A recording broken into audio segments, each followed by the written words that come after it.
Okay, so this is fifth lecture of ray optics. ठीक है, आज हम थोड़ा सा स्टार्टिंग में रे ऑप्टिक्स डिस्कस करेंगे। आप लोगों का नीट का एग्जाम है, उसकी वजह से किसी बच्चे ने मुझसे लॉजिक गेट के लिए बोला था, तो we will do that in the end. सबसे पहले आज हम एक फिनोमेना डिस्कस करते हैं, TIR, which is total internal reflection. ठीक है, देखो होता क्या है, लेट्स से कि ये हमारे पास, एक मिनट भाई, ये हमारे पास एक इंटरफेस है। ठीक है, यानी कि इसके ऊपर नीचे मीडियम डिफरेंट है। This is medium 1 and let's say this is rarer, and here we have medium 2, let's say this is denser। ठीक है, तो टीआईआर जैसे फिनोमिना को होने के लिए एक कंडीशन बड़ी मस्ट होती है, और वो कंडीशन ये है कि जो लाइट रे है वो डेंसर से रेयर जानी चाहिए। अब एक बात बताओ, अगर आपने कोई लाइट डेंसर से रेयर भेजनी है, सो एक second, this would be the original path ना। अगर ये मीडियम नहीं होता तो ये लाइट ऐसी चली जाती सीधे अपने पाथ पे। यस और no? Yes, ma'am. Yes ma'am. Okay, we draw normal, ठीक है, at the point of incidence. अभी बेटा आपको पता है कि जब लाइट बेंट होगी तो वो बेंट होगी away from the normal, when it, हाँ, when it enters from denser medium to rare, तो ये इस तरह से बेंट होती है। ठीक है, ये कोई एंगल ऑफ इंसिडेंस, सॉरी, ये कोई एंगल ऑफ इंसिडेंस होगा। हमने क्या किया, एंगल ऑफ इंसिडेंस बढ़ाया। तो एक बात बताओ, बढ़ाते बढ़ाते क्या होगा, जब आप इसको बढ़ाते जाओगे तो ये रे और ज्यादा बेंड होती जाएगी टुवर्ड्स द सरफेस। ये सुनो, Yes. एक पॉइंट ऐसा आएगा बच्चे जब ये रे बिल्कुल सरफेस पर क्या हो जाएगी, सरफेस से पास हो जाएगी इस तरह से। यानी कि जब एंगल ऑफ रिफ्रैक्शन होगा 90 डिग्री, ऐसे एंगल को बोलते हैं क्रिटिकल एंगल, और इस सिचुएशन को बोलते हैं ग्रेजिंग इमर्जेंस। ठीक, is that okay? Yes, ma'am. कोई आपसे, ओके, कोई आपसे पूछे ग्रेजिंग इमरजेंस क्या है? जहां पर आपको रिफ्रैक्शन का एंगल 90 डिग्री मिले, या लाइट रे बिल्कुल सरफेस से होकर गुजर जाए। तीसरी चीज बोल सकते हो, जहां पर इंसिडेंट एंगल उस डेंसर रेयर मीडियम के लिए क्रिटिकल एंगल हो। ठीक है, मैंने आपको बताया था टीआईआर के लिए एक कंडीशन, और वो एक कंडीशन ये बताई थी कि light should enter from denser to rarer, denser से रेयरर में लाइट जानी चाहिए। This is the first condition. बेटा इसकी सेकंड कंडीशन ये है कि जो एंगल ऑफ इंसिडेंस है वो बड़ा होना चाहिए क्रिटिकल एंगल से। यानी कि अभी तक हमने जितने भी एंगल बनाए उससे भी बड़ा एंगल अगर हम इंसिडेंट कराते हैं, उससे भी बड़ा एंगल। ठीक है, तब हम क्या देखेंगे कि जिस मीडियम में लाइट रे है स्ट्राइक हुई थी, उसी मीडियम में लाइट रे वापस हो जाएगी, इसके बावजूद कि उसके पास आगे जाने का रास्ता था। उसके बाद भी वो उसी मीडियम में वापस हो गई जिस मीडियम से उसने स्ट्राइक, मतलब जिस मीडियम से वो इंसिडेंट हुई थी। बेटा इस फिनोमिना को ही बोलते हैं TIR. Is that okay? Yes, ma'am. और इसमें 100%, अप्रोक्सीमेटली 100% रिफ्लेक्शन होता है। ठीक है, यहाँ लिख सकते हैं 100%। ये वाला साइन है अप्रोक्सीमेशन का। कोई ऐसा एग्जाम्पल मुझे बताओ कि जहां रिफ्लेक्शन रिफ्रैक्शन दोनों होता है, आपने कभी देखा हो?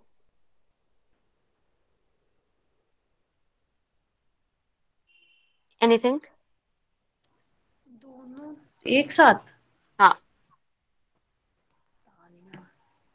देखो, कभी आपने मैम वो लाइक, वाटर जब रेनबो निकलता है ना, जब वाटर मतलब छोटे छोटे कण होते हैं तो उसमें टोटल इंटरनल रिफ्लेक्शन होता है, तभी हमें रेनबो दिखता वो है। तो स्कैटरिंग ऑफ लाइट हो गई, यस मैम, है सॉरी ना? था। हाँ चलो, कोई इशू नहीं। देखो, कभी आपने कोई पानी, रिवर, लेक कुछ देखा है, उसमें आप देखो तो आप कोई कॉइन फेंक रहा होगा तो वो कॉइन भी ऊपर दिखता है, रिफ्रेक्शन हो रहा है। आपको अपनी इमेज भी दिखती है सरफेस पर, दैट इज यस। रिफ्लेक्शन। ठीक है, रिफ्लेक्शन रिफ्रैक्शन दोनों एक साथ हो रहे हैं। यहाँ पे केस अलग है, यहाँ पे टीआईआर यानी कि इंटरनल, पूरा नाम खुद को डिफाइन कर रहा है कि कंप्लीटली रिफ्लेक्शन हो रहा है इंटरनली, यानी कि दूसरा मीडियम होने के बावजूद भी उधर लाइट रेस नहीं जा रही। एक इसका सिंपल सा फॉर्मूला है जो आपको ध्यान रखना है कि critical angle is equals to sine inverse of μ1 by μ2।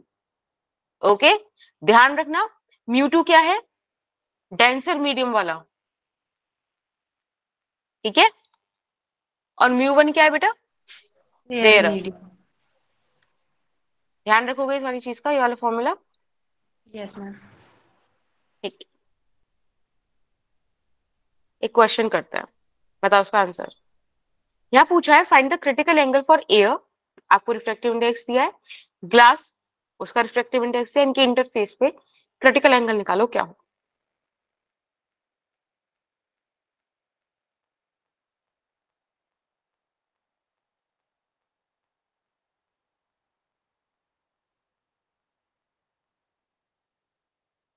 Formula लिखो। Sine inverse 2/3। ओके,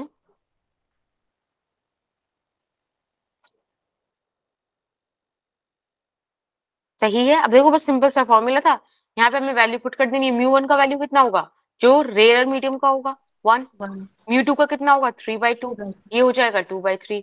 आईसी निकालने के लिए साइन इधर भेज दो आप, यस मैम। ठीक है।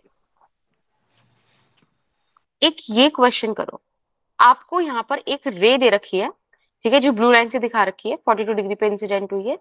ये आपसे कह रहे हैं कि आप पूरी रे का पाथ ट्रेस करो, ठीक है, कि कैसे रे जा रही होगी, क्या हुआ होगा, ये सब बताओ। पहले फर्स्ट क्वेश्चन करना, सेकंड आपका होमवर्क है। फर्स्ट क्वेश्चन करो।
अच्छा, एक चीज ध्यान रखना कि ये जो एयर ग्लास इंटरफेस होता है ना, उसके लिए क्रिटिकल एंगल है 42 डिग्री। ये जो आपको ऊपर अभी वैल्यू आई थी ना, साइन इनवर्स 2/3, तो अगर आप इसका साइन इनवर्स निकालोगे ना, मतलब वैल्यू निकालोगे, तो क्रिटिकल एंगल आएगा 42 डिग्री के बराबर। मैम ये जो आपने क्रिटिकल एंगल बनाया है 42 डिग्री, ये तो फिर नॉर्मल और इंसिडेंट के बीच में होना चाहिए था ना, ये फिर साइड में क्यों है? तो मैंने कब बोला कि क्रिटिकल एंगल बनाया मैंने?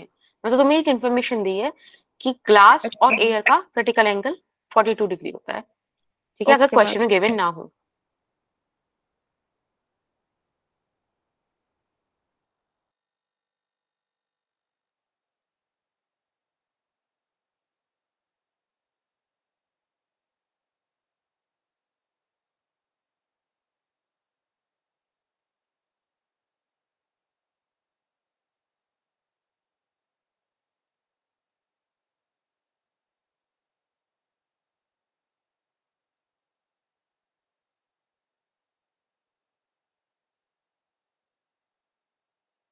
मैम ये नहीं हो रहा क्वेश्चन, पता नहीं।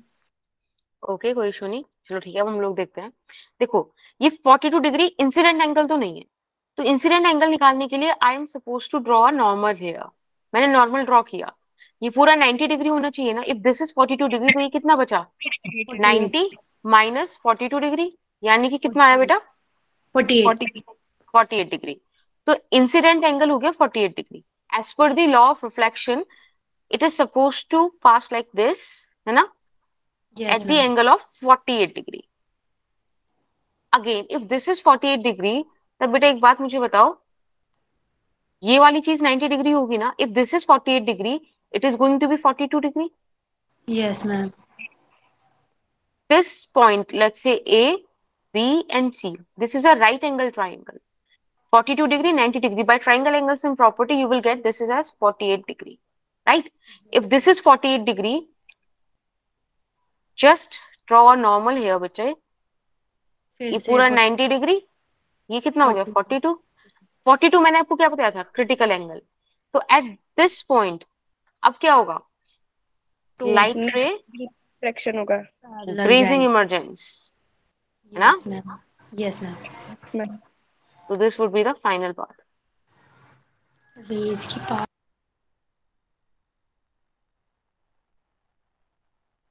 ठीक है, इस तरह से रे को ट्रेस किया जाता है। This is your homework, take the screenshot. ले लिया?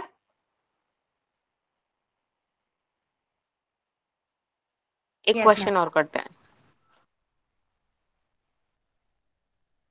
ये वाला करो। रेज जो जा रही है वो परपेंडिकुलर जा रही है ना?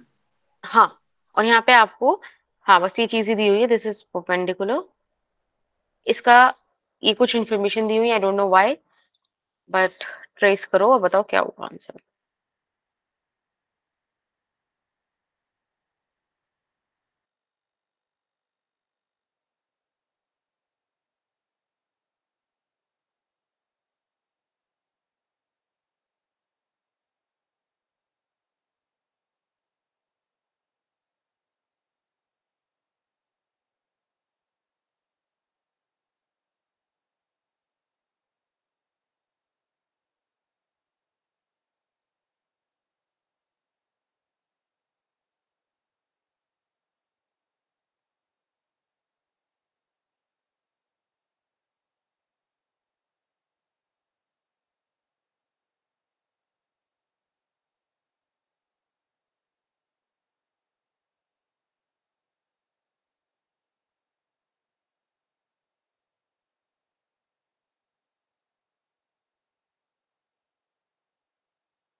देखो, एक बार मैं करके दिखाती हूँ, ठीक है।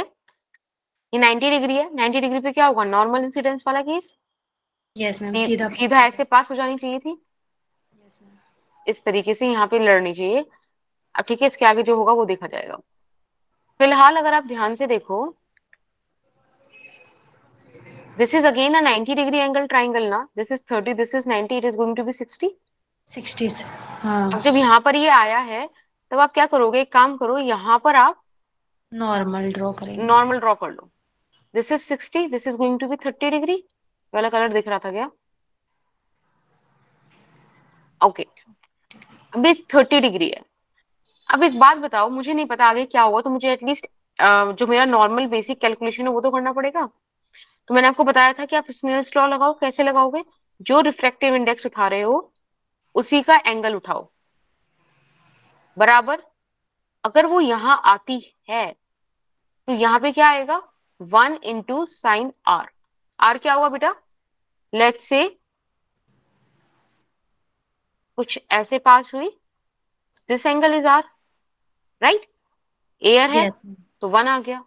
अब यहाँ से आप sin r का वैल्यू निकाल लो। 3/4 is equals to sine r. R का वैल्यू आएगा साइन इनवर्स 3/4, यानी कि इसका वैल्यू आपको दिया हुआ था 49 डिग्री। क्रिटिकल एंगल से ज्यादा है, देखो क्रिटिकल एंगल से तो कम है रिफ्रैक्टिव एंगल, तो ऑब्वियसली ये बाहर निकलने वाला था। और कितने एंगल से निकलेगा? लगभग लगभग 49 डिग्री से निकलेगा। Is that okay? Yes ma'am. ठीक है, एक ही वाला क्वेश्चन करोगे? Yes ma'am. आपसे लिक्विड का रिफ्रैक्टिव इंडेक्स पूछा है, प्रिज्म डिप करा गया है लिक्विड में, ठीक है। ये आपको डिटेल दी हुई है कि एक लाइट रे आई के पॉइंट तक स्ट्राइक हुई और उससे इस तरह से निकल गई। आपसे पूछा है what is the liquid, what is the refractive index of liquid, ये आपसे पूछा है। एक बार ट्राई करो अगर कर पाओ तो।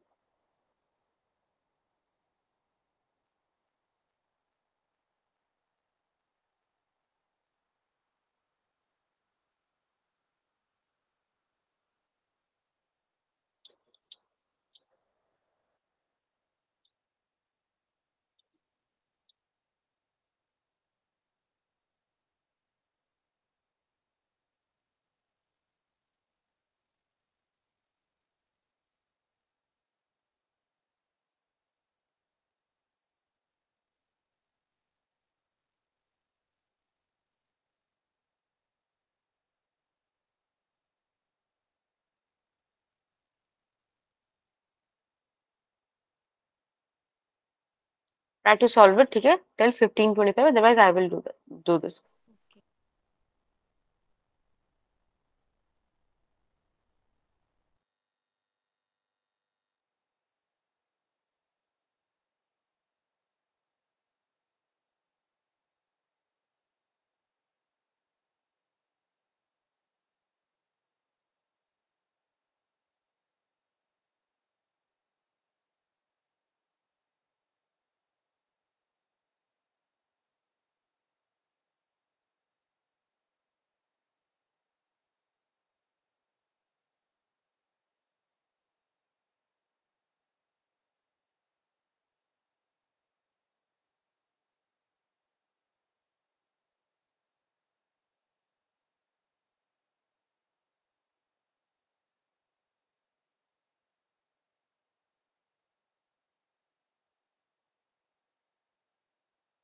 मेरा आ रहा है √2।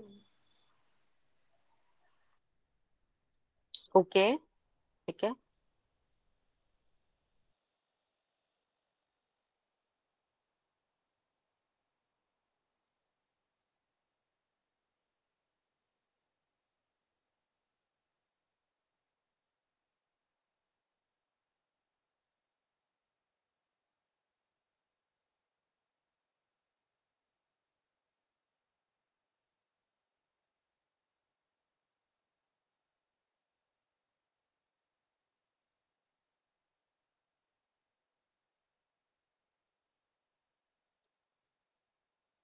चलो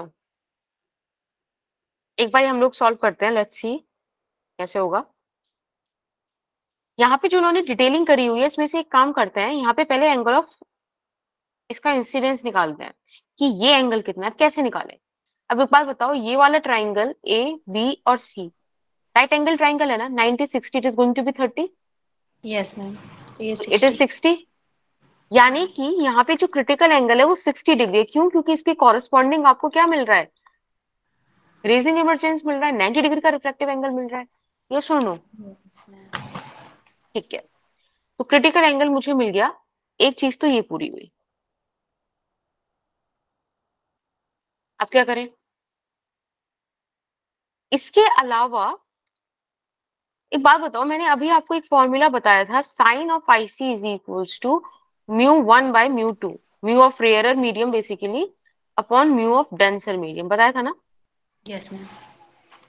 तो इसके हिसाब से जो लेंस है, जो ये प्रिज्म है, ये तो नीचे आ गया और लिक्विड ऊपर गया, ठीक है।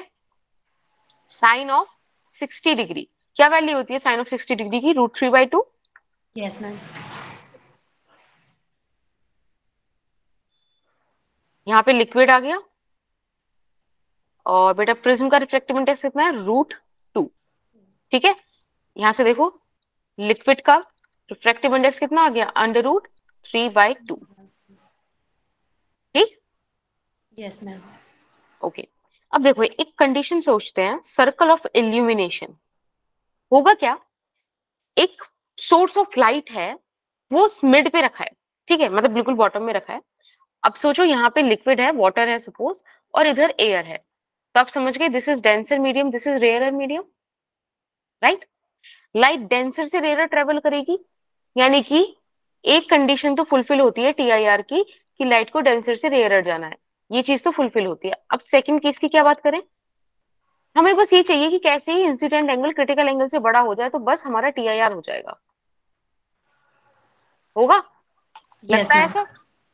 Yes ma'am. ठीक है, अब एक बात बताओ, जब आपने यहाँ से लाइट रेज स्ट्राइक कराई, तो कुछ लाइट रेज ऐसे गई होंगी, कुछ कैसे, लेकिन एक तो एंगल ऐसा आया होगा ना कि जिस पर आपने क्या सोचा होगा कि ये ग्रेजिंग इमरजेंस हुआ होगा, है ना, यस मैम, कम के होते पैरेलल। होते एंगल बढ़ते बढ़ते, और एक पे ये इंटरनली रिफ्लेक्ट हो गई होगी। सिमिलरली आपको वही सारी चीजें यहाँ भी मिली होंगी, राइट। Yes ma'am. ठीक है, तो एक बात बताओ, सिर्फ अभी जो मैं एरिया अभी देखना, आप ये वाला जो एरिया मार्क कर रही हूं मैं पिंक से, इसके अलावा कोई भी लाइट रे किसी भी इंसिडेंट एंगल पे बाहर नहीं आएगी ना, सब टीआईआर कर जाएंगे। Yes ma'am. यानी कि ये जो पोर्शन है, ये जो सर्कल है, this is the circle of illumination, यहां से लाइट रेज बाहर आएंगी, ये इल्यूमिनेटेड रीजन होगा अगर कोई सोर्स ऑफ लाइट बिल्कुल बॉटम में रखा है लेके, यस और no. Yes ma'am. Let's say this is the H height, ठीक है, इस सर्कल का रेडियस आर है, ओके। बाकी इसमें आपको और क्या क्या गिवन है इसमें, एक बात ध्यान रखना कि ये एंगल अभी क्या है, क्रिटिकल एंगल से ज्यादा एंगल, राइट। Yes ma'am. लेकिन लेकिन लेकिन बाहर जो लाइट रेज आ रही हैं, थोड़ा सा उनको फोकस करेंगे तो आप ध्यान रखना वो ये वाली लाइट रेज होंगी जहां क्रिटिकल एंगल होगा, यस और नो, क्योंकि वो तो सरफेस से ऐसे निकल गई ना 90 डिग्री पे, बाकी साइड तो नीचे चली गई, बाकी ऊपर आई, तो समझ रहे हो वाली चीज, थोड़ा सा सर्कल ना आगे बन गया थोड़ा, it is suppose to be here, ये इस तरीके से, is that okay, this much, हाँ या ना। Yes ma'am. ठीक है, ओके, अब हम एक फॉर्मूला निकालते हैं। एक तो आपको ये याद रखना है, R is equals to H/√μ² - 1, जहाँ पे म्यू क्या है, लिक्विड का refractive index, is that okay. Yes ma'am. एक आपको ध्यान रखना है कि 10 IC इज इक्वल्स टू 1/√μ² - 1, ये दो चीजें ध्यान रखेंगे आप। Yes ma'am. और पता है ये वाली चीज तो ज्यादा दिक्कत वाली है ही नहीं, अभी आपने निकाला था ना, साइन आईसी क्या होता है, mu of rarer upon mu of denser, है ना, यहाँ पे 1/μ जाता वो चीज। तो बेटा एक बात बताओ, साइन क्या होता है, P/H, if P this is upon IC तो 1/μ ये हो गया, तो ये वाली वैल्यू कितनी आई, μ² माइनस, -1। एक मिनट एक मिनट, कुछ गड़बड़ हो गई, ये गड़बड़ हुई, ये ऐसे आएगा साइन आईसी पर P/H, है ना, तो ये वाली साइड कितनी आ गई अपने पास, μ² - 1। अगर मैं माइनस। आपसे कहूँ यहाँ से 10 IC निकालो तो आप ऐसे तो निकालोगे, यस मैम। है ना, P/B, ठीक है। तो आपको बस बेसिकली ये दो फॉर्मूले याद रखने हैं, इससे आपके क्वेश्चन यहाँ पे बन जाएंगे। एक आपको ध्यान रखना है R is equals to this, और एक आपको ये वाला ध्यान रखना है, ठीक, ओके मैम। ओके। एक क्वेश्चन करते हैं इस पे, यहाँ बोला है कि a point source of light is kept at 8 centimetre below a glass slab of refractive index this, find the area through which light emerges. आपको ग्लास स्लैब का रिफ्रैक्टिव इंडेक्स दिया हुआ है बेटा 5/3, हाइट दी हुई है 8 सेंटीमीटर, और ये आपसे पूछ रहे हैं area of the circle of illumination, ठीक है। Yes ma'am. ओ,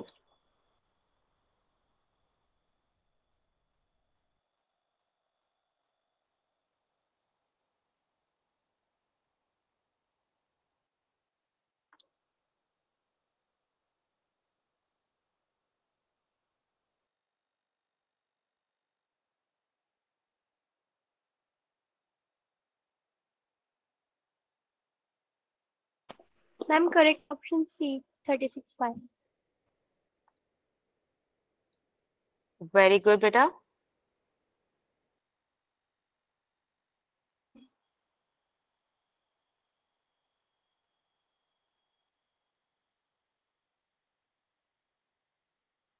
देखो एक बार देखते हैं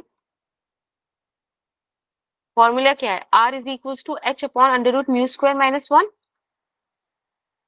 यहाँ पे Yes, h ma'am. आपको दिया हुआ है 8, म्यू स्क्वायर हो जाएगा 25 माइनस 9 अपॉन 9। इस तरह से सॉल्व कर लो तो क्या आएगा बेटा वैल्यू। 25 माइनस 9 कितना होता है 16। 4 4 by 3 which is 6 centimeter. Radius आ गया 6 सेंटीमीटर। अब आपको निकालना है एरिया। एरिया हो जाएगा पाई आर स्क्वायर 36 पाई। ठीक है, option C. Yes, ma'am. Okay.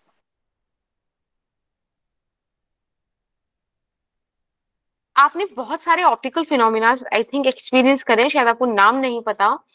कभी किसी लाइक बहुत ज्यादा हाई टेम्परेचर की कोई भट्टी वगैरह हो, जलेबी वगैरह बन रही हो, खड़े हुए हो उसके आसपास, Yes, ma'am. देखते हो वहां से जो धुआं निकलता है, उस धुएं में से अगर आप देखो तो आपको कुछ डिफरेंस दिखेगा नॉर्मल जगह से देखने में। Yes, यस और ma'am. वो नो? हिलती हुई दिखती है चीजें। और हाँ, उसको बोलते हैं लूमिन। ऐसे ही एक होता है मिराज, जिसे बोलते हैं मृग तृष्णा। मृग तृष्णा मतलब बेसिकली ये डिजर्ट्स में होता है, क्योंकि वहां बहुत गर्मी होती है, तो वहां ऐसे लगता है कि थोड़ी दूर पे पानी है, वहां जाओ तो फिर रेत से थोड़ी दूर पे पानी लगता है। इसको आप नॉर्मली देख सकते हो, जैसे बहुत अ, गर्मी के दिन है ना, आप एक सड़क पे जा रहे हो और मतलब वो खाली सड़क है तो ऑब्वियसली ऑब्जर्व कर सकते हो इजीली कि आपको लगेगा कि कुछ दूर पे पानी गिरा हुआ है सड़क पर। फील करना कभी ये चीज, फिर जाना वहां पे, फिर उससे आगे लगने लगेगा। तो ये क्यों होता है? तो उसका एक सिंपल सा रीजन ये है कि जैसे जैसे टेम्परेचर बढ़ता है वैसे वैसे रेयरनेस ऑफ द मीडियम बढ़ जाती है। तो होता क्या है कि जैसे सपोज यहाँ पे एक पेड़ है, ठीक है, अब कोई गया है रेगिस्तान में, ऊंट के ऊपर बैठा है, ये तुम बैठे हो ऊंट के नो मैम। ऊपर। नहीं नहीं, ये मैं बता रही हूँ, तो वैसे मानो तुम बैठे हो, ठीक है। अब यहां से देखो हुआ क्या कि तुमने इस पेड़ को देखा, इस पेड़ से लाइट रे गई तुम्हारी आंख तक, राइट, ऐसे गई। एक लाइट रे देखो हमने इधर से निकाली। अब ध्यान रखना, जैसे जैसे आप ग्राउंड के पास आते जाओगे वैसे वैसे क्या बढ़ता जाएगा, टेम्परेचर बढ़ता जाएगा। यानी कि ऊपर की लेयर होंगी डेंस और नीचे की लेयर होंगी रेयरर, राइट। तो जैसे आप डेंसर टू रेयर जाते रहोगे, समझ रहे हो, लगातार क्या होगा, एंगल ऑफ रिफ्रैक्शन बढ़ता जाएगा और एक पॉइंट पे वापस उसी मीडियम में चला जाएगा। तो जो वो पॉइंट आपको मिलेगा कि वापस से लाइट रेज आपकी तरफ ही चली गई, दिख रहा है ना, जहाँ पे मैंने लिख रखा है I is greater than critical angle. Yes ma'am. नीचे। ठीक है, हाँ। तो अब होगा क्या, आपको ऐसा लगेगा आ तो दोनों रेज कहां से रही थी, ट्री से, लेकिन ड्यू टू टेम्परेचर डिफरेंस नीचे हो गया रेयर, ऊपर हो गया डेंसर एयर लेयर्स का। तो आपको क्या लगा कि ये किसी पॉइंट, ये देखो जो रेड से मैंने दिखा रखा है ट्री, इन्वर्टेड ट्री की वहां से आई है, ऐसा आपको प्रिटेंड हो रहा है ना। क्योंकि आपके पास जो रे पहुंच रही है वो तो एक बेंटेड रे पहुंच रही है। अब आप थोड़ी समझ पाओगे कि भाई ये एकदम से देख के भी नहीं समझ पाओगे ना कि वो हो रहा है, रिफ्लेक्शन हो रहा है, टीआईआर हो रहा है। आपको तो समझ में आएगा कि नीचे से कहीं आ रही है। अब नीचे तो पेड़ इन्वर्टेड हो नहीं सकता, उल्टा पेड़, आपको क्या लगेगा, नीचे पानी होगा जहां उस पेड़ की परछाई बन रही है। तो ऐसे लोग ना इमेजिन करते हैं कि वहां पानी, पागल नहीं होते लोग कि उन्हें रेगिस्तान में पानी पानी पानी दिखता रहता है जब प्यास लगती है। तो ये यस। एक ऑप्टिकल फैक्ट है, तो ध्यान रखना थोड़ा बहुत। मिराज, लूमिंग, ये सारे फैक्ट्स हैं, फिनोमिनाज हैं टीआईआर के। और ये वाली चीज इंपॉर्टेंट है जो आपको इनसे याद रखनी है, ठीक है। जैसे ही टेम्परेचर बढ़ता रहेगा रेयरनेस बढ़ती रहेगी।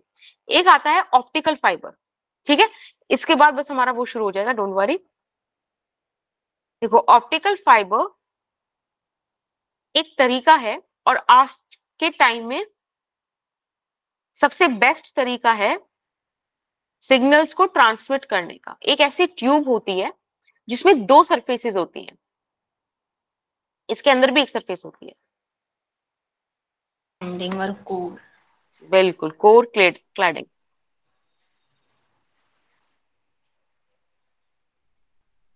इस तरह से, ठीक है। यस। देखो, this one is cladding and this one is core, ठीक है। अब ये डिजाइन ऐसे किया जाता है कि जो रिफ्रैक्टिव इंडेक्स कोर का है वो ज्यादा हो क्लैडिंग से, ठीक। तो होगा क्या यस। भाई कि लाइट रे आई, यहां पर स्ट्राइक हुई, ठीक है, बेंट हो गई, इधर जाएगी। अब वो लगातार यहाँ पे TIR करती रहेगी, ठीक है। हर बार हम उसको भेजेंगे ही ऐसे कि क्रिटिकल एंगल से ज्यादा ही एंगल हो, ताकि TIR होता रहे और हमको एक बढ़िया सिग्नल मिल जाए। This is the transmitting and, और बेटा वो है रिसीविंग एंड। ये आपके घर में अगर कभी वाईफाई वगैरह लगवाओ तो ना, वो स्टार्टिंग में इंस्टॉलेशन के टाइम पे ज्यादा पैसे लेते हैं, बाद में नेट के तो उतने पैसे नहीं लगते। ऐसा क्यों होता है? क्योंकि तब वो ना ऑप्टिकल फाइबर इंसर्ट करते हैं। ऑप्टिकल फाइबर बड़ा महंगा आता है, बहुत सेंसिटिव होता है और बहुत महंगा होता है, ठीक है। और सबसे बढ़िया तरीका, यहाँ पे आपको बिल्कुल मस्त quality, video quality, audio quality सब मस्त रहती है, ठीक है। बाकी और इसमें क्या इंपॉर्टेंट है?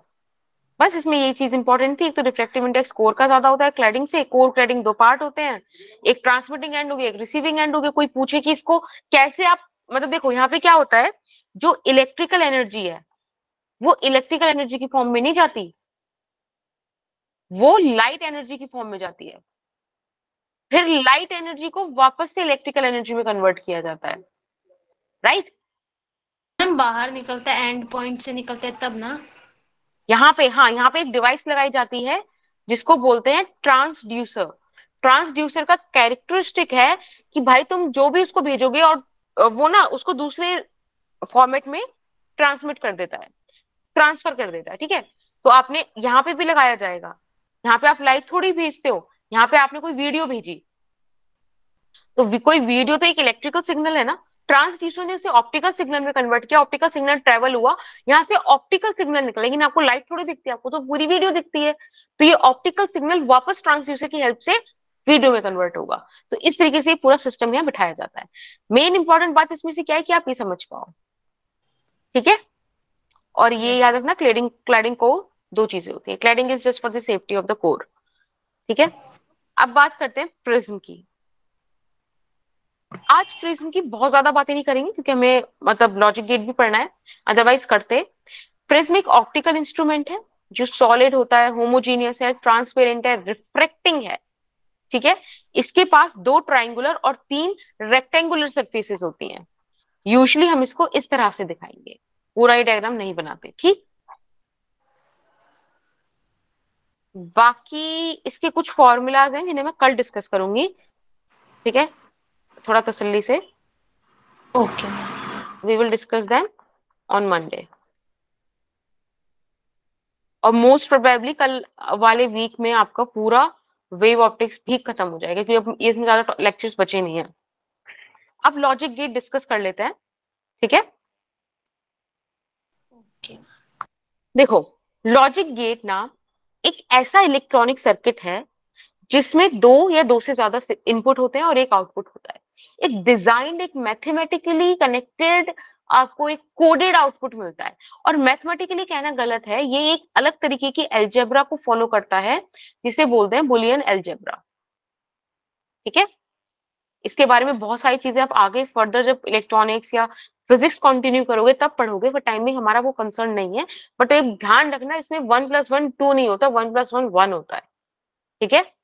ये एक ऐसी इलेक्ट्रॉनिक की लैंग्वेज है जहां पर बेटा दो ही वर्ड्स जरूरी हैं, सिर्फ दो चीजों से ये इलेक्ट्रॉनिक्स का ये वाली लाइफ चलती है और बड़ी इंपॉर्टेंट है, दैट इज 0 एंड 1।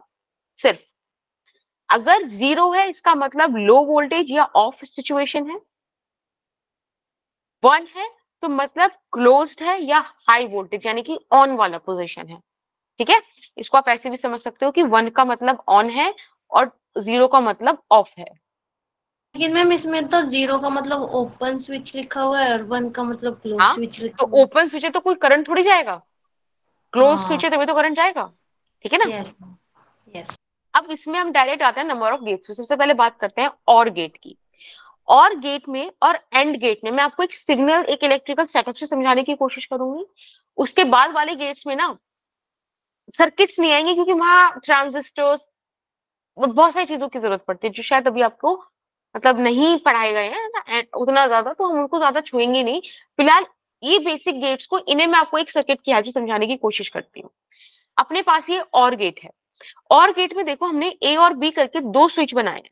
एक बात बताओ, अगर मैं खाली एक स्विच ए को प्रेस करूं, बी को ओपन रहने दूं, ए को क्लोज कर दूं, तो ए से पाथ पूरा हो जाएगा ना, बल्ब जल जाएगा ना, यस मैम, जल जाएगा, सर्किट कंप्लीट हो है ना। जाएगा। तो देखो 0 1 1, अगर कोई एक स्विच ऑफ भी है तो भी आपको आउटपुट हाई ही मिल रहा है, ऑन ही मिल रहा है। सिमिलरली 1 0 1, अगर मैं ए को ओपन रहने दूं, बी को क्लोज कर दूं, तो बी से करंट चला जाएगा, कोई दिक्कत नहीं होगी। दोनों ही ओपन है तो ऑब्वियसली करंट जाएगा ही जाएगा, दो रास्ते हैं उसकी मर्जी। और दोनों ही ऑफ है तब कोई करंट नहीं जाएगा। तो सिंपल सी चीज समझ में आती है अपने को, यस मैम। ठीक है बेटा। ये है एक और गेट की ट्रुथ टेबल। अगर आप देखो तो यहाँ पे ये वाला ऑपरेशन जो है फुलफिल होता है। तो ऐसे बोला भी जाता है कि और गेट का क्या सिंबल है, तो और गेट का सिंबल है प्लस, मतलब लॉजिक गेट का सिंबल नहीं बोल रही हूं मैं, और ऑपरेशन का तो प्लस है, ठीक है। अगर मैं आपको इसका सिंबल दिखाऊं तो this is the symbol of OR gate, ध्यान रखोगे। यस और मैम। एक्सप्रेशन कैसे आएगी, y is equals to a plus B से। बस ध्यान रखना 1 प्लस 1 इज 1। यहाँ पे 2 3 4 ऐसा कुछ नहीं होता, या तो 0 होगा या तो 1 होगा। Is that okay? Yes ma'am. ठीक है। अब हम बात करते हैं सेकंड गेट की, which is AND gate. And gate क्या कहता है, एंड गेट में देखो वो ए और बी इस तरह से लगे हुए हैं। अब एक बात बताओ, अगर मैं ए को ऑन कर दूं और बी को ओपन रहने दूं, तो क्या करंट फ्लो हो जाएगा? नहीं। क्योंकि नो मैम। सर्किट अभी भी ओपन है। सिमिलरली अगर मैं बी को क्लोज कर दूं तो इसे, मतलब ए को ओपन छोड़ दूं तो हो जाएगा? नो मैम, तब भी नहीं होगा। यहाँ मुझे दोनों ही बंद करने पड़ेंगे तभी मुझे करंट मिलेगा। इसीलिए आप देखो सिर्फ आपको एक जगह हाई वोल्टेज मिलता है, बाकी सारी जगह कैसा है, लो वोल्टेज या ऑफ स्टेट में है, राइट। Yes ma'am. अगर आपसे कोई पूछे कि इसके ऑपरेशन का सिंबल कौन सा है, तो इसके ऑपरेशन का सिंबल है ये डॉट, ए डॉट बी। और ये है ट्रुथ टेबल। जब भी आपसे, वैसे तो आपको मतलब एमसीक्यू बेस्ड पेपर है तो उस बात का फर्क नहीं पड़ता, बट ट्रुथ टेबल है तो हमेशा टेबल इस तरह से क्लोज्ड बंद होनी चाहिए रो और कॉलम में, ठीक है। एंड गेट का सिंबल होता है ये। बच्चों को कंफ्यूजन बहुत होता है तो ध्यान रखना, ये डी जैसा लगता है और डी कहाँ आता है, एंड गेट में आता है, ठीक है।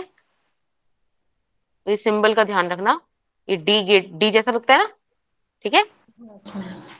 This is the logic gate symbol of OR AND gate. अब बात करते हैं थर्ड गेट की, विच इज नॉट गेट। ये होता है इन्वर्टर, इसको बोलते हैं इन्वर्टर।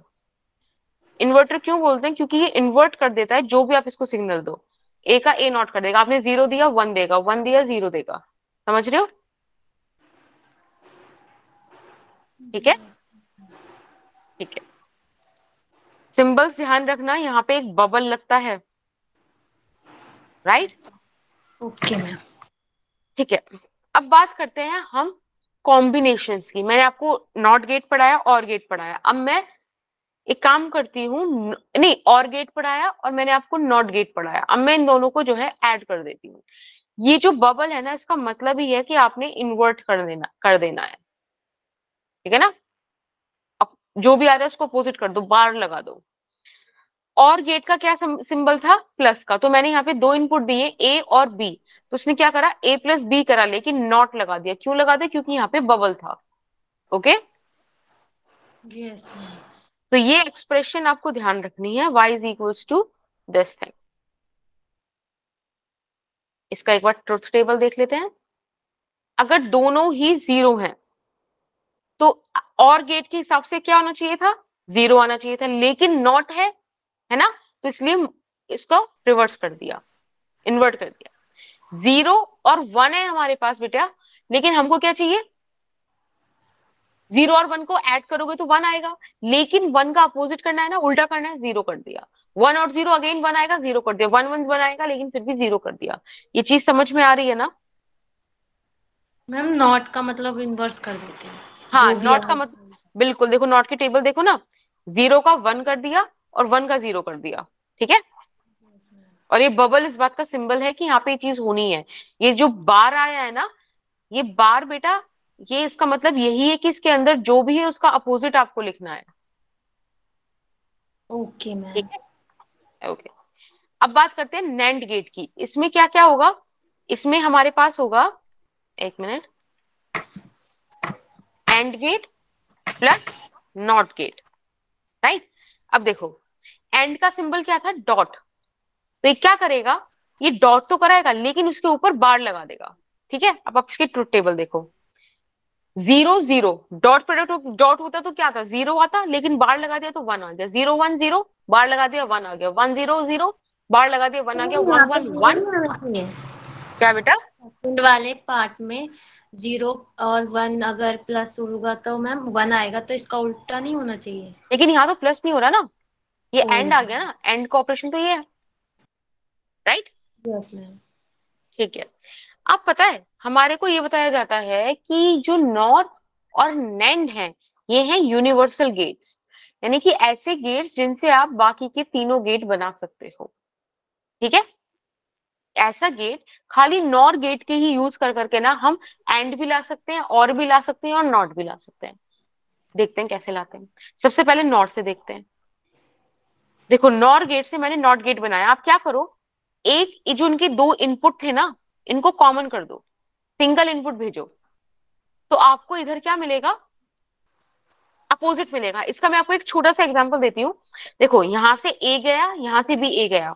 अब और का क्या काम होता है, दोनों को ऐड कराता है ना, प्लस होता है ना और का मतलब, यस मैम। तो ये कराएगा ए प्लस ए, लेकिन बबल है, बबल मतलब बार लगाना पड़ेगा। बेटा, आप जब देखा होगा, मैंने आपको क्या बताया था, 1 + 1 1 होता है। ऐसे ए प्लस ए होगा, और उसका बार देखो आ गया ना, ए नॉट वाला काम कर देना उसने, इन्वर्टर वाला। ये था इसका इनपुट, और देखो आउटपुट क्या रहा है, ए नॉट, ठीक है। ये अब ये वाली चीज ना यहाँ दिखानी तो सिंपल थी, लेकिन बाकी जगह दिखाना थोड़ा सा मुश्किल होगा, क्योंकि पूरी बुलियन अलजेब्रा यहाँ पर आती है, which is not in your syllabus, ठीक है, एट दिस लेवल। इतना हाई लेवल का नहीं है अभी इंक्लूडेड, तो मैं वो चीज आपको दिखा नहीं पाऊंगी। आपको ऐसा मानना पड़ेगा कि हाँ ऐसा होता है। अगर मुझे और गेट बनाना है, तो और गेट बनाने के लिए मैं क्या करूंगी, इस तरह से पहले लगाऊंगी एक नॉर गेट, और फिर कर दूंगी उसका क्या, अपोजिट। समझो ना, बार लगा दिया। ये वाली चीज क्या है, this is the not gate, ये सुन लो, यस मैम। है ना। ये वाला क्या था, अब ध्यान से देखो, दिस इज नॉर गेट ना, इतना पोर्शन। अब नॉर के हाँ ऊपर मैंने फिर से नॉट लगा दिया, इसका मतलब ये बार 2 बार आए। है ना, ये तो मतलब हुआ। अब देखो, ये भी एक बबल है और ये भी एक बबल है, तो 2 बार आएगा ना, यस मैम। ठीक है। तो आप नॉर गेट से, सिर्फ नॉर गेट से, हमें कोई और गेट यूज नहीं करना, तो हम नॉर गेट से नॉट गेट भी लिया है और गेट भी लिया है। अब नॉर गेट से जो एंड गेट आएगा उसको ध्यान रखना, वो थोड़ा सा बड़ा है, इस तरह से आता है। आपको एक नॉट गेट लगाया, ये नॉट गेट है, दूसरा नॉट गेट लगाया, दोनों को इनपुट कराया नॉर गेट में, जो आउटपुट आएगा that would be A plus be kind of, ठीक है। वो आएगा, वो आउटपुट कैसा आएगा, एंड जैसा आएगा, ठीक है। आपको ये चीज बेटा याद करनी पड़ेगी, इसका और कोई सोल्यूशन है नहीं। इस पॉइंट पे मैं आपको प्रूफ करके नहीं दिखा पाऊंगी, ठीक है ना, क्योंकि वो आपकी सी सिलेबस में नहीं है। जब आप बीएससी वगैरह करोगे ना, तब आपको बताया जाएगा। बस ऐसे ध्यान रखना कि जो नॉर गेट है उसके दोनों एंड्स पे हमने नॉट गेट लगाए हैं। नॉट गेट को दोनों एंड्स पे जब आप लगाओगे, उसके इनपुट को आप नॉर गेट में देते हो, तो आउटपुट आपको एंड मिलता है। Is that okay? Okay ma'am. ठीक है, इसको याद कर लेना, लर्न इट। हो सकता है ना वो आपको ऑप्शन दे दे, एक क्वेश्चन लिख के दे, लॉजिक गेट पहचानो कौन सा क्या काम कर रहा है, और 4 ऑप्शन लिख के दे दे, तो आप पहचान पाओगे एटलीस्ट। अब बात करते हैं यही काम हम नैंड से कैसे करें। तो नॉट गेट का सिंपल है, आपको क्या करना पड़ेगा, इनपुट कॉमन करना पड़ेगा। ठीक है, कॉमन इनपुट, तब आपको यहाँ पे नॉट गेट मिल जाएगा। नॉट गेट वाला काम कि अगर यहाँ पर ए है तो यहाँ पर आपको ए बार मिल जाएगा। अब बात करते हैं एंड गेट की। तो एंड गेट सिंपल है, पहले नेट लगाओ और बाद में नॉट लगा दो। तो समझ रहे हो ना क्या हो रहा है, ये वाली चीज, राइट। Yes ma'am. ठीक है, एक बार चलो मैं कोशिश करती हूँ तुम्हें समझाने की, एक बार समझो। यहाँ से ए बी, ये क्या करता है, नैंड। नैंड एंड का काम क्या होता है, डॉट। ये ए डॉट डॉट। बी करेगा, लेकिन ये बबल है इसलिए ऐसे चला जाएगा। अब एक बात बताओ, ये जो यहाँ पर आया है y क्या आया है, a डॉट बी। अभी y गया ना आगे, यहाँ भी y गया, यहाँ भी y गया, फिर से क्या होगा, y डॉट वाई, राइट। और फिर यस से ये मैम। क्या है, एक बबल है, तो y बार। डॉट वाई, यहाँ पे 1 डॉट 1 1 ही होता है, तो ये भी y आ गया, फिर से ये बार आ गया। अब y का वैल्यू क्या था, a dot B dot bar B. Upon bar, मतलब फिर से ऊपर उसके बाद, तो a डॉट बी आ गया ना। Yes ma'am. ठीक है, जस्ट फॉर फील, नहीं समझ आया तो बिल्कुल समझना मत, बस इसको याद कर लेना कि नैंड के आगे नॉट लगाओगे। सिंपल है भाई, नैंड के आगे नॉट लगाओगे तो उसका आउटपुट को इन्वर्ट करेगा ना, रिवर्स करेगा ना, तो इन्वर्ट कर देगा वो, ए डॉट बी दे देगा हमको। यस और नो। Yes ma'am. अब और गेट बिल्कुल वैसे ही बनेगा जैसे पिछले केस में बना था, एंड गेट नॉर गेट से। यहाँ पे हम क्या करेंगे, 2 नॉट गेट लगाएंगे एज इनपुट, राइट, और उसको हम इनपुट करा देंगे नॉर गेट में। देखो यहाँ पे जो आउटपुट मिलेगा वो मिलेगा हमको a plus B. Is that okay. Yes ma'am. ठीक है, एक क्वेश्चन करो, बताओ कौन सा लॉजिक गेट मिल रहा है आपको। ये ध्यान रखना, वो कई बार क्वेश्चन में दे सकता है कि एंड गेट से नॉर गेट बताओ कौन सा सही बनाया है, सॉरी नॉर गेट से हमने एंड गेट बनाया है, बताओ कौन सा इनमें से सही है। तो ध्यान रखना वो चीज, पढ़ जरूर लेना, मैं अभी इस नोट्स को अपलोड अपलोड कर दूंगी, ठीक है। बल याद नहीं हुए अभी तो। क्या बेटा, मैम सिंबल्स याद नहीं हो रहे। ये जो ट्राइंगल वाला है दिस इज नॉट, और मैंने आपको एंड गेट का जो ट्रिक बताया था, डी से शेप को पहचानना है। अब बताओ तो ये कौन सा गेट है, फिर था ये डी वाला और गेट है, एंड गेट। नॉर गेट हो गया ना, क्योंकि बबल बना हुआ था उसमें एन आ गया। नॉर्मल। हाँ, तो ये हो गया नॉर गेट, ये हो गया नॉट गेट। ठीक है, अब बताओ अब क्या आउटपुट रहेगा। एक बात देखो, क्या ये आपको एंड नहीं मिल जाएगा, वही तो बन रहा है ये वाला सीन। यहाँ भी नॉट है, यहाँ भी नॉट है, बस यहाँ पे हमने नॉर वाला लगाया था, हाँ तो फिर एंड में है ना। एंड। यस ठीक मैम। है, तो इसका आंसर हो गया ऑप्शन ए। एक ये देखो, यहाँ पे बोला है कि एक फिगर दे रखी है, ए और बी दो इनपुट है, एक लॉजिक गेट कुछ दे रखा होगा, उससे सी सर्किट बन रहा है, मतलब सी आउटपुट आ रहा है। अभी आपसे कह रहे हैं कि इन्होंने कुछ आपको 3 वेव फॉर्म दी है, उनसे बताओ कौन सा लॉजिक सर्किट गेट है। वेव फॉर्म ये रही, आपको ऐसे ए बी और सी दिया है। अब बताओ इस वेव्स को देखकर कि कौन सा लॉजिक गेट होगा। बढ़िया क्वेश्चन है, सोचो।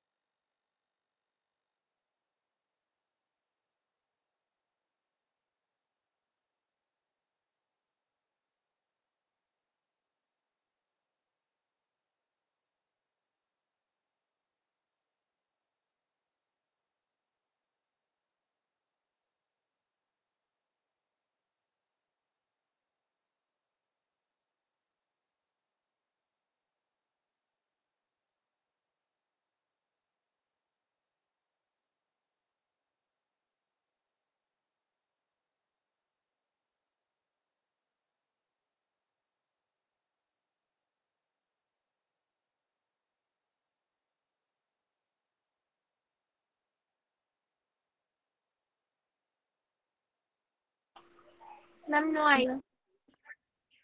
ओके देखो, जब भी इस तरह से आपको फ्लैट लाइन मिले इसका मतलब 0, जब ऐसे हाई मिले मतलब 1, तो यहाँ भी 0, यहाँ भी 1, यहाँ भी 0, यहाँ भी 1। Is that okay?